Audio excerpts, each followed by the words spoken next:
எப்போ பார்த்தாலும் ஒரே மாதிரியே சட்னி செஞ்சு சாப்பிட்டு சாப்பிட்டு போர் அடிச்சிருச்சா, அப்போ இந்த ரெசிப்பியை மறக்காமல் சேவ் பண்ணி வச்சுக்கோங்க. சூப்பரான டேஸ்ட்டில் அசத்தலாக இருக்கும். ஃபஸ்ட்டு அதுக்கு கொஞ்சம் எண்ணெய் ஊற்றிட்டு கடுகு, கருவேப்பிலை, ஆனியன் இது மாதிரி பொருசாக கட் பண்ணி சேர்த்துட்டு கொஞ்சம் உப்பு சேர்த்துக்கலாம். இதை நல்லா வதங்க விட்டுட்டு இது கூட தக்காளி நம்ம சின்ன சின்னதாக கட் பண்ணி சேர்த்து அதையும் வதங்க விட்டுட்டு இது கூட மிளகாத்தூள் கொஞ்சமாக பார்த்திங்க அப்படின்னா நம்ம வீட்டில் கரம் மசாலா தூள் எப்படி ரெடி பண்ணுங்கிற வீடியோ நான் கொடுக்குறேன்.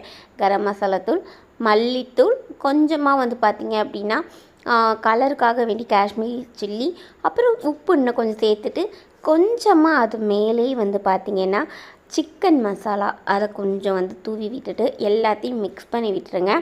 இப்போ பார்த்திங்க அப்படின்னா கொஞ்சமாக நான் டொமேட்டோ சாஸ் அப்புறம் சோயா சாஸ் ஊற்றிக்கிறேன். இது ஆப்ஷனல் தான். உங்கள்கிட்ட இருந்தால் ஆட் பண்ணிக்கோங்க. அப்படி இல்லைன்னா இது ரெண்டுமே இல்லாமலே செய்யலாம், சூப்பராக இருக்கும். கொஞ்சமாக தண்ணி சேர்த்துட்டு இதை லைட்டாக ஒரு கொதி வர வரைக்கும் மூடி போட்டு இது மாதிரி மூடி வச்சிடலாம். இப்போங்க மேலே ஃபுல்லாக தண்ணி ஃபார்ம் ஆகியிருக்கா. இது மாதிரி வந்ததுக்கப்புறம் நம்ம இதை எடுத்து ஒரு லைட்டாக ஒரு கிளறு மட்டும் கிளறி விட்டுட்டு அப்படியே அடுப்புலேருந்து ஆஃப் பண்ணி எடுத்து போட்டு சாப்பிட்டா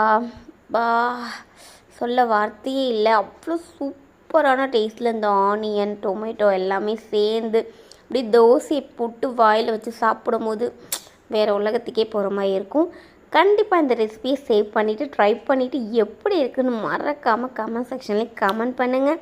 முக்கியமாக நம்மளோட சேனலை ஃபாலோ பண்ண மறக்காதீங்க. பை பை, நெக்ஸ்ட் மீட் பண்ணுறேன்.